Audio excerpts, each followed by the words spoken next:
Sun yi aure bayan soyayyar da suka yi a barkwatance. Bayan sati 2 da auren, angon ya tashi daga bacci domin ya shirya zuwa wajen aiki, sai ya nufi banɗaki domin ya wanke fuskarsa. Shigarsa ke da wuya, sai ya dubi madubi ya kalli fuskarsa kaca-kaca da zane na jan baki kala daban-daban. Amaryar tasa yarinya ce ɗanya kuma ga ta da kyawun hali. Yana bacci ta yi kwalliya, kuma ta yi mara hakan ne da nufin nuna masa wasa irin na soyayya, domin su yi dariya idan gari ya waye. Mijin ya wanke fuskar tasa cikin fushi, ya nufi kicin domin shan shayi kamar yadda ya saba kowace safiya. Bai samu shayin ba, sai kuma fushin ya ƙaru, ya nufi kanta. Ta yi murmushi sannan ya faɗa mata wasu kalamai irin na soyayya. Sai ta yi karo da akasin hakan, inda ya taska mata mari, marin da sai da ya sa ta zube har ƙasa. Sannan kuma ya hauta da bala'i, ya ce da ita, ban auro ki don na yi wasa da ke ba, ni ba ƙaramin yaro ba ne, na auro ki ne don mu samu zuri'a, na zamto mutum cikakke a idanun al'umma. Shin kina so ki yi irin rayuwar da kike karantawa a littattafan soyayya da fina-finai? Idan za ki farka, ki farka. Waɗannan abubuwa da kuke gani a fim ko littattafan soyayya ba sa gina gida, ba sa samar da abinci, ba sa renon yara. Kuma ina sanar da ke yau zan gayyato abokaina zuwa gidan nan domin mu ci abinci. Ina son ki shirya mana komai kafin na dawo. Kin fahimce ni ko? Ya fice waje ya batta cikin kuka, tana ta haki. Shi kuma garan yana kallon kanshi a matsayin jarumin mai gida.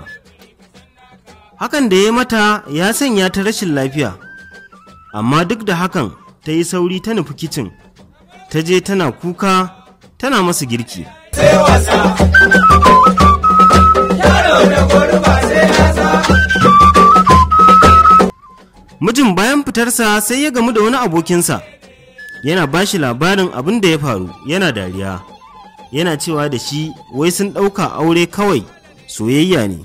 Hakan da newa yarinyar nan haka ya kamata ake yi wa mata, idan ba haka ba ba za su taɓa ɗaukan darasi ba. Sai kuma aka ci sa'a abokin nasa ba irinsa ba ne, bai ma bar shi ya gama kammala ba shi labarin ba, sai ya katse shi ya ce da shi, bawan Allah, kai wannan irin mutum ne, menene ya sa ka zamto mugu ga matarka? Shin hakan miji na gari ya kamata ya zamo? Manzon Allah sallallahu alaihi wasallama yana cewa, ku kula da mata, su mata kamar gilas suke, dole ka tsawatar musu, amma ka zamto mai taushin rai a gare su, kada kuma ku fasa zukatansu. Manzon Allah sallallahu alaihi wasallama ya ƙara da cewa, wannan duniya wajen zama ne na wucin gadi, kuma mafi jin daɗin zaman duniya shine mutum ya samu mace ta gari.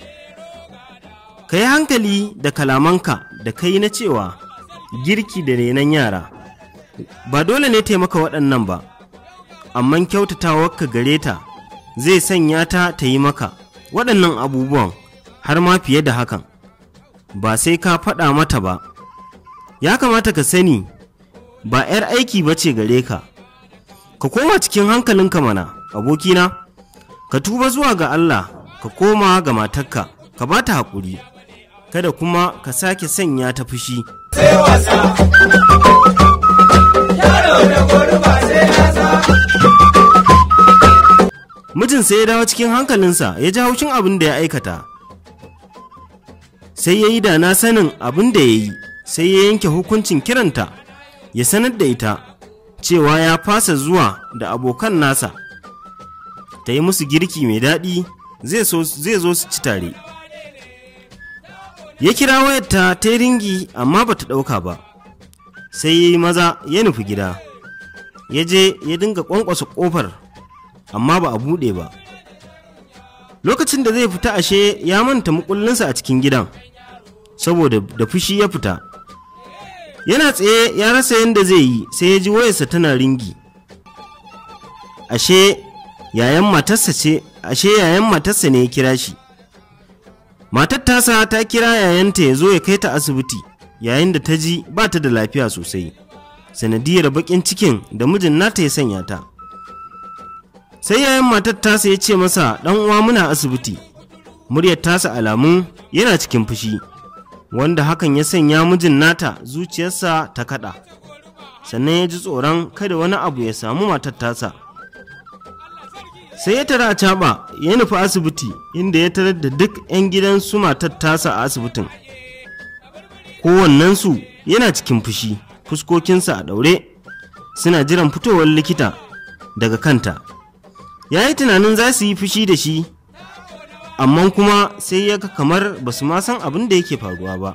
Ya yi musu sallama, sannan ya jira likitan shi ma ya ji me zai ce. Bayan wasu mintuna sai ga likita ya fito daga ɗakin da aka shigar da ita. Ya tarar da su, sannan ya ce da su, inna lillahi wa inna ilaihi raji'una.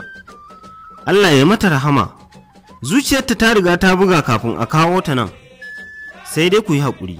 Kowannensu sai kuka, musamman ma mijin ya yi nadama ya kuma zargi kansa. Aka ɗauke ta aka tafi da ita gida. Mahaifiyarta ita ta mata sutura, aka sallace ta a wannan ranar. Da yammaci mijin ya karɓi mukulli ya koma gida. Yana shigowa gidan ya tarar da dining table ɗinsu a rufe.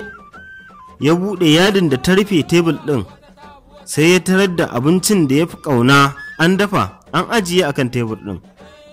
Sai kuma ya ga wata fefa a liƙe a jikin firiji, an yi rubutu kamar haka: sai wasa, yaro da gurba sai yasa. My love, ka yi haƙuri ka yafe min, domin na so na kunyata ka ta hanyar yi maka abin da ba al'adar ku ba. Ka yafe min domin na yi zaton abin da na maka zai sanya ka yi dariya, sannan ka rungume ni ka ce da ni kana ƙaunata. Ka yafe min domin halin yarintaka da ne maka.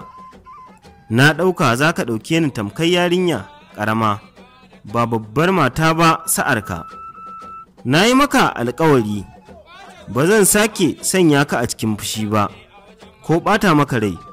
Ina fatan abokanka za su ji daɗin wannan girki da ne maka. I love you so much, my hubby. Abinda ta rubuta masa kenan a cikin wannan takarda. Sai wasa, yaro da gurba sai yasa. Sai ya kalli tebul ɗin, sannan ya watsar da dukkan abincin da ke kai. Ya zauna yana ta share kuka, yana cewa, mene miki masoyiyata? Na kashe ki da bakin cikin zuciyata, ki yafe mun. ‘Yan uwa masu hankali da tunani, a wannan zamanin namu mukan kuskure, mukan ƙasƙantar da duk wani mutum da yake nuna soyayya da ƙauna a gare mu, musamman ma mata. Muna manta da cewa za ka zamto mutum ne nagartacce matuƙar ka zamto mai tausayin matarka, kuma hakan umarni ne na Ubangiji subhanahu wa ta'ala.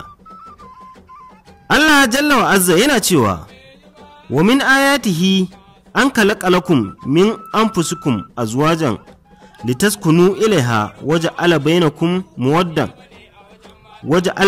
mawaddatan wa rahmatan inna fi zalika laayatin liqaumin yatafakkarun. Ka tuna cewa matarka daga gare ka take. Idan tana farin ciki za ka yi rayuwa mai nagarta. Mu tuna cewa domin gina gida nagartacce dole sai an yi haƙuri, gaskiya da kuma nuna so da ƙauna. Muna fatan Allah ya mana jagoranci a cikin dukkanin al'amuranmu, amin.